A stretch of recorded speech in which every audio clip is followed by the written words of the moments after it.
All right, well, good morning, everybody. Obviously, we're going to try and keep this relatively short, just given the weather. But we want everyone to know, first and foremost, the city of Albuquerque's ready for this storm, as ready as we can be. And we've been preparing for it for a couple of days now. And we're going to get a quick update on different ways we're going to handle, of course, our road plowing and so forth. So we have the relevant folks here, as well as some important tips and guidance from APD and from fire rescue. Now, as always, we try and deliver the best service we can in inclement weather. And as a reminder, all of us who've lived here for a long time know the same questions we always ask as Burqueños, like, is it sticking? You know, that's always sort of the first question, but it's very relevant. And obviously right now it's not, but we expect it to. The other one is the level of temperature. So as a reminder, what you see here behind me, this works till about 22 degrees. When it gets lower than that, we use another product called, I always call it Ice 9, but it's actually called Ice Slicer. And that works to about 15 degrees. If it gets colder than that, as a reminder to everyone, all of our ice melting products do not work, right? So that's when the city really has to shut down, is when those temperatures get below that range. And so we'll be keeping an eye on that. And no doubt tomorrow morning, we will be following along with APS and some of our other major employers, what we're going to do with respect to whether or not City Hall will be closed and so forth. And of course, my kids are in APS, so we'll be paying attention to that as well. So I think in general, it's just best if you stay home, stay off the roads for the next 24 hours. That's always the best guidance. And then remember, the state is going to be working on our highways. There's also some work on state roads like Coors and Tramway.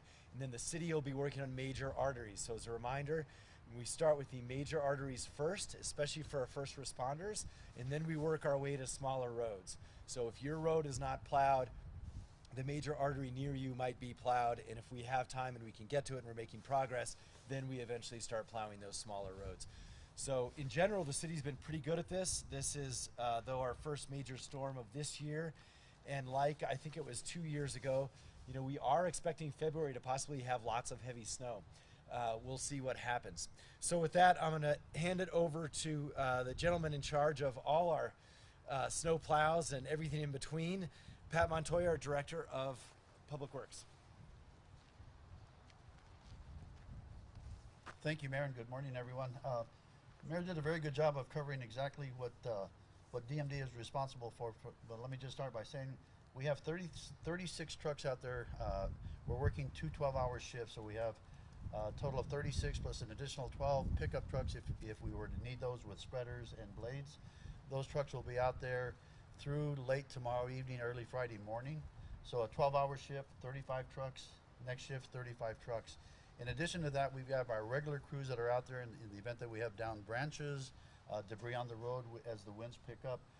But I can't emphasize, and the Mayor did a very good job of stating that once the temperatures drop to a level that all of the equipment that we currently have, plus the material that we apply to the streets, if it gets so cold, I mean, we're expecting a high of 26 tomorrow, so I imagine that the temperatures tonight are going to drop into the teens, that we would just encourage everyone out there that if you don't have to be on the streets tonight, tomorrow, stay home. It's the safest thing for everyone possible, because our crews are going to work as hard as they can. We partner with the county, we partner with the Department of Transportation, but we all have limits as far as what our crews can do and what the weather is going to throw at us. So be patient with us. As the Mayor mentioned, we will hit the major streets first. Once we get those cleared or in a condition where especially the emergency vehicles can maneuver themselves from one end of the city to the other, we'll work on some of the side streets. We don't get into the residential streets. We just don't have the manpower to do that. But again, just be careful, and we ask for your patience as we work through these next 48 hours. Thank you.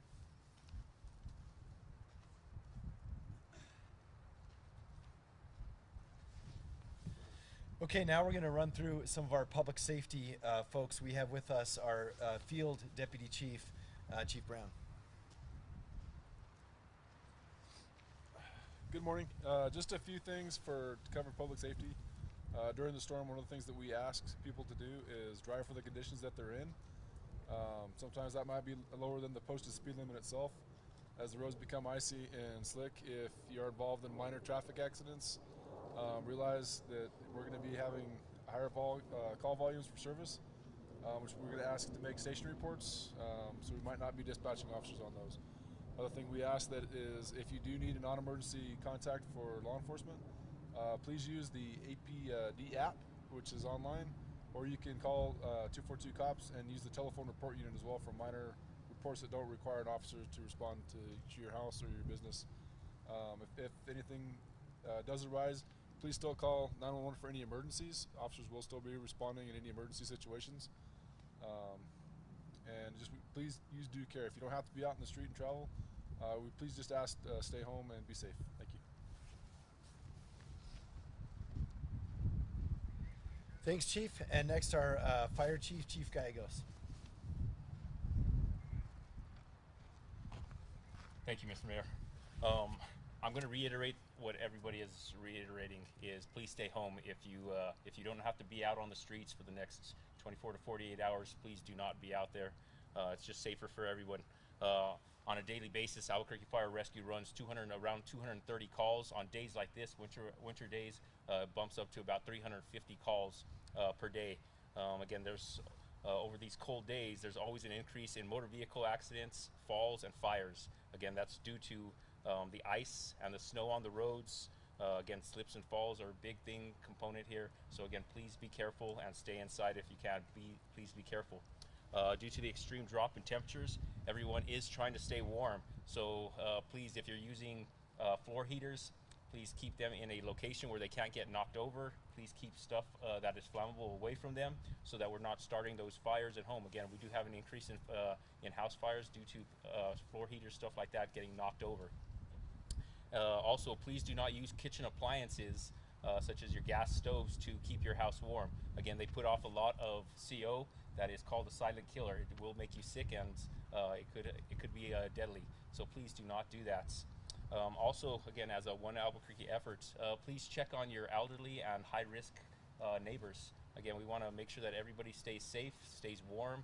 If you want to just stop in and make sure that they do have the proper heating and blankets and food in order to, again, go through these next 24 to 48 hours. And then also the pets, your four-legged friends, make sure that you guys bring them indoors for these cold temperatures.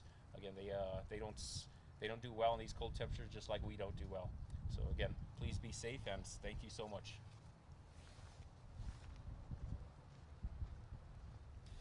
Thanks, Chief, and just want to emphasize that issue around here trying to warm your house. You know, it's almost every year in the winter we lose someone because they're, you know, unfortunately, typically because of poverty situations and whatnot, but it's because they're, you know, whether it's heating their house with their oven or burning things on a stove to try and keep warm. So if you need help, please reach out. Now, to talk about, again, to segue into some of our most vulnerable population, we have our Director of Family and Community Services here, Carol Pierce, who's also going to speak about our unhoused population.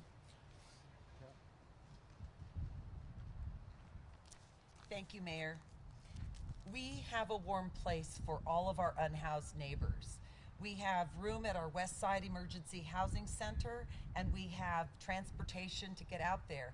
So our shelter has been open 24/7, 7 days a week for months now, and we're offering food 3 meals a day.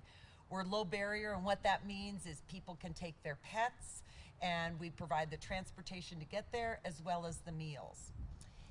All of our outreach providers, which include many of our nonprofit agencies as well as our partners at Albuquerque Community Safety Department, know about the places that our unhoused neighbors can go. In addition to the West Side, we operate a wellness hotel for families, as well as our friends in the county have opened up a hotel in the last month, and people can get housing there, and those can be accessed through our outreach providers. As we have done throughout the COVID epidemic, we do maintain a hotel for people who are unhoused and COVID positive or can't be in their homes. And we have plenty of room there with medical care, and that's where also our hospitals are using that as a place to go. So we encourage people to get out of the cold. We've got plenty of room, warmth, and food. Thank you.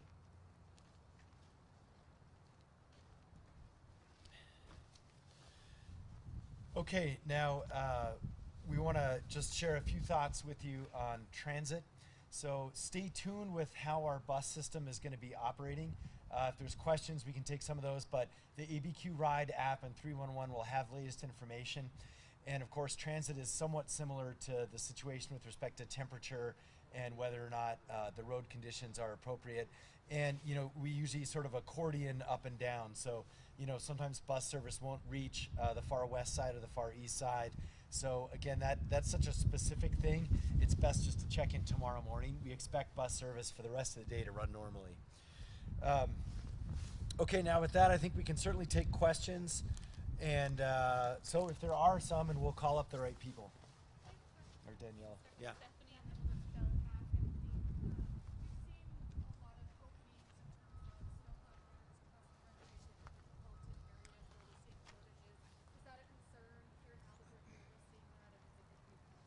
It is not a concern of ours. We are short some drivers, and they're general maintenance workers for the most part.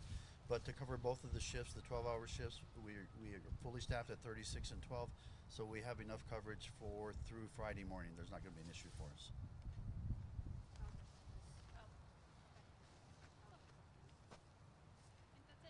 Okay, so as a reminder too, I just want to emphasize two things. One, there is a warm place for every person who is on the streets, and there's transport to get them there. So it's just a matter, most of them know how to do that, but again, if folks are worried about that or they need to call 311 and at least report individuals, our team has been through this every winter, so nothing has changed this year. All of that is available. Some folks may choose not to partake in that, but it is certainly available, and with our new community safety department in a way that we can outreach even faster should there be someone who needs that emergency transport to a shelter.